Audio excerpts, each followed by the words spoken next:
Bismillahirrahmanirrahim. Assalamualaikum warahmatullahi wabarakatuh. Semua orang dikasih ujian oleh Allah untuk dia survive dengan ujian itu, dan mungkin itulah jalan dia ke surga.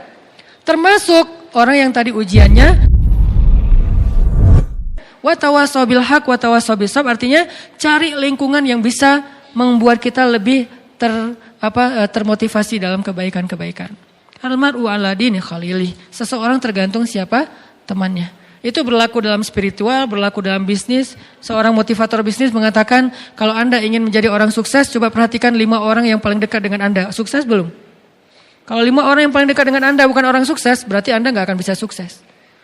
Terus perhatikan berapa pendapatan mereka dalam sebulan. Kali 5 bagi 5. Rata-rata, maka segitulah pendapatan Anda. Itu kata seorang motivator bisnis. Artinya tetap dalam motivasi bisnis aja, teman itu sangat mempengaruhi diri kita, kesuksesan kita. Kalau kita pengen sukses di kampus, berteman dengan 5 orang yang sukses di kampus. Pengen sukses dalam pernikahan, berteman dengan orang yang 5 nikah muda. Insya Allah nikah muda. Kalau 5-5-nya sama-sama Jovisa, ya wajar lah kita sampai sekarang masih. Teman lo siapa? Itu yang lagi ngahulang di pojok situ. Kenapa? Habis diputusin, oh ya. Yang kedua, gak bisa move on. Yang ketiga, stalkingin mantan. Yang keempat, jadi 5 temannya semuanya belum bisa move on dari masa lalu gitu. Dan nasibnya sama, diputusin. Gak ada yang nyambung gitu ya. Berarti ya wajar. Perhatikan siapa teman kita. Intermezzo doang. Intinya adalah, tapi serius ya. Intinya adalah dalam amal soleh juga kayak gitu teman-teman. Karena saya kundayan, saya nahnu du'at walaysa qudat, kami adalah dai bukan hakim. Jadi saya tidak menjawab pertanyaan itu dari sisi fatwa. Ustaz Abdul Somad sudah menjawabnya dari sisi fatwa tentang masalah LGBT dan segala macam. Itu bagiannya Ustaz Abdul Somad. Allahu alam, beliau lebih mengerti ilmu daripada saya. Saya dai, maka saya ngasih solusi. Solusinya apa? Tadi, belajar iman, belajar amal soleh, cari lingkungan. Karena kenapa? Kita sangat terpengaruh oleh lingkungan. Jadi Nabi Yusuf juga normal, sangat normal. Istrinya Nabi Lut normal. Kalau nggak normal nggak nikah sama Nabi Lut dong. Kan normal kan, berarti istrinya Nabi Lut, bukan istrinya cewek mana gitu. Enggak kan ya? Jadi dia nikah dengan laki-laki, berarti normal dong istri Nabi Lut. Terus masalahnya apa? Dia kayak mendukung orang yang punya ujian. Saya nggak nyebut dengan bahasa lain, saya lebih suka menyebutnya dengan ujian. Karena semua kita diuji, ada yang diuji dengan sifat kikir. Ustadz, saya tuh insya Allah kalau tahajud rajin. Kalau duha, alhamdulillah. Tapi kalau sedekah kenapa ya? Agak-agak berhitung gitu Ustadz. Kayak susah banget mau ngetik angkanya gitu Ustadz. Kalau bisa 0 semua gitu. Nolnya sih banyak, tapi gak ada angka satunya kan sama aja ya. 0 semua.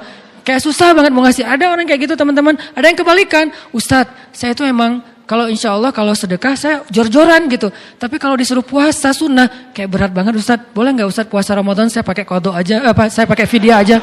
Nggak apa-apa, fikih fidyahnya berapa Ustadz? Sekian genggam beras. Saya kasih 1 ton deh. Nggak bisa. Jadi ada orang yang diuji dengan sifat kikir, ada yang diuji dengan sifat males, ada yang diuji dengan sifat baperan, suka cemburu yang berlebihan, suka curiga yang berlebihan dengan pasangannya. Kita setiap hari harus live Sherlock ya. Lo kemana aja gitu kan ketahuan gitu kan. Kayak super duper gitu kan. Terlalu posesif misalnya. Itu kan ujian ya. Ujian kalau laki-laki mungkin diuji dengan temperamen. Itu kan masalah dia yang dia harus coba beresin. Ustadz, saya tuh orangnya suka memberi. Saya orangnya alhamdulillah tahajud. Saya tuh alhamdulillah tilawah. Tapi di jalan gak bisa nahan diri untuk marah. Klakson panjang, terus buka kaca marah-marah keluar, terus langsung nyegat orang di jalan, terus dilabrakin, kalau perlu dipecahin kacanya, dan segala macam lah kayak gitu-gitu. Saya juga pernah kayak gitu, soalnya konyol. Udah gitu saya taubat nasuha deh. Kenapa? Melototin orang pas dibuka, Ustadz, gak jadi, pergi aja. Udah melototin gak jadi gitu kan, malu banget ya. Nah, jadi akhirnya taubat, gak mau lagi kayak gitu, sesekali sih masih. Artinya teman-teman, itu kan ujian masing-masing orang. Termasuk ada orang yang ujiannya apa? Gak bisa jaga mata. Gak bisa jaga mata. Susah banget gitu. Yang lain dia bisa zikir, astagfirullah, astagfirullah, astagfirullah, subhanallah, subhanallah, subhanallah, subhanallah. Jadi dia tuh kayak lidahnya tuh gampang berzikir tapi matanya tuh susah nunduk gitu. Ngelihatnya ke atas saja kalau di TSB. Kalau di dalam mall ke bawah aja di lantai 2. Jadi kayak ujian dia adalah mata. Ada ujian orang yang lisan. Gak bisa nahan diri dari membicarakan orang lain. Kalau ada teman pasti, lo tahu nggak? Mulai itu. Lo mau dengar gosip yang terbaru nggak? Ini update banget nih. Mulai lagi. Jadi ujian dia di sini. Ada ujian di sini, di perut. Ada juga yang kalau bahasa Nabi itu di antara perut dengan lutut. Ujiannya adalah hawa nafsunya. Semua orang dikasih ujian oleh Allah untuk dia survive dengan ujian itu. Dan mungkin itulah jalan dia ke surga. Termasuk orang yang tadi ujiannya suka kepada sesama jenis. Itu ujian dia. Saya nggak mau menjudge dengan istilah penyakit atau apa, itu bagian ustadz yang lain. Buat saya itu ujian buat teman-teman yang punya masalah ini. Coba kita beresin. Bukan dia doang yang punya ujian, kita juga punya, cuman beda. Kalau ujian yang lain misalnya kayak ujiannya tuh susah untuk ngelupain kesalahan orang. Ujiannya tuh susah untuk ngobatin sakit hati. Ujiannya itu kayak susah khusyuk dalam sholat. Asal udah sholat, asal udah takbir, banyak ide. Allahu Akbar. Oh iya benar tuh.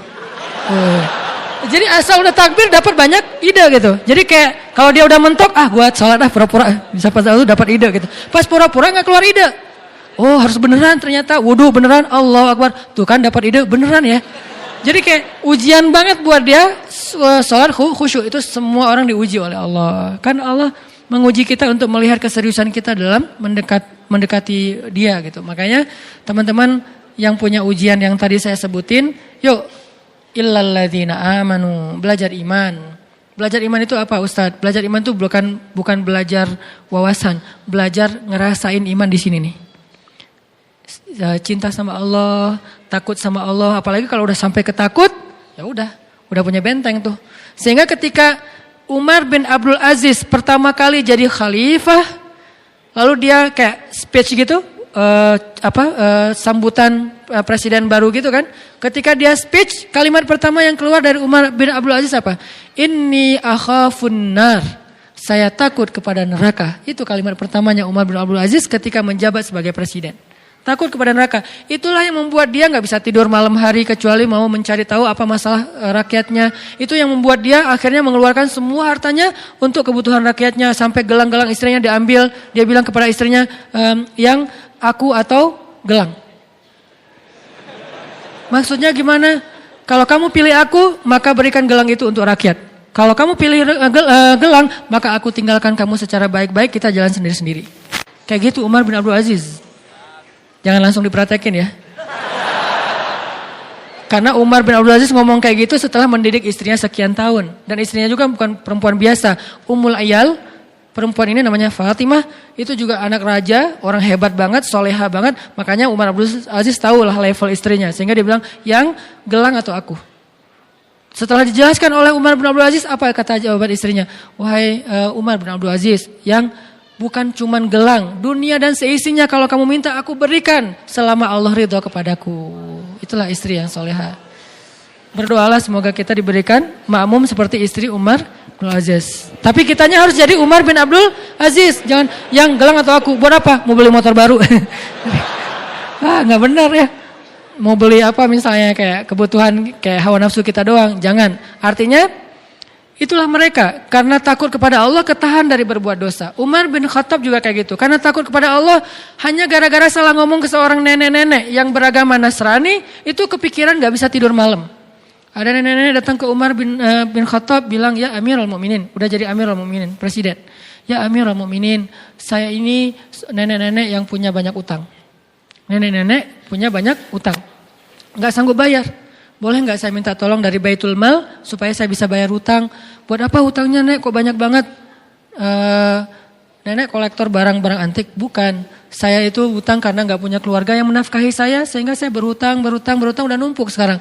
Angkanya sih gak gede. Cuman buat seorang nenek-nenek yang gak punya pekerjaan besar. Akhirnya Umar mengambil dari Baitul Mal dibayarin hutangnya. Gak sengaja Umar ngelihat nenek-nenek ini pakai kalung salib. Umar baru tahu ternyata dia Nasrani bukan Muslim. Akhirnya Umar nanya gini, nenek udah ngeliat kan Islam kayak gimana? Ya gimana menurut nenek? Islam agama yang luar biasa. kamu adalah seorang pemimpin yang adil. Saya respect banget dengan agama kamu. Nek, kenapa nenek gak masuk Islam? Ngomong gitu. Ya saya udah tua, udah gak sanggup mikir yang kayak gitu-gitu, terlalu berat buat saya. Buat dia tuh ideologi itu berat. Perdebatan mana yang benar mana yang salah berat. Ya udah, oh ya udah, pulang aja Umar. Sampai di rumah Umar kepikiran, astagfirullah ya Allah, apakah saya memaksa nenek itu masuk Islam gara-gara adegan tadi? Gimana nih kalau gitu memaksa berarti saya udah melanggar ayat la ikraha fiddin. Tidak boleh memaksa dalam urusan agama. Astagfirullah ya Allah, maafin saya enggak ada maksud, enggak sengaja.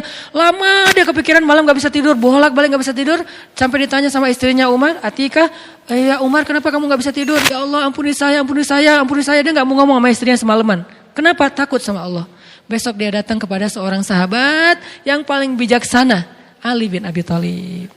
Ali itu paling bijaksana, luar biasa ilmunya. Ya Abul Hasan panggilannya. Ali, gimana nih? Gimana emang ceritanya? Diceritain. Wahai Umar, kamu bermaksud memaksa? Tidak. Kalau gitu innamal a'malu binniyat.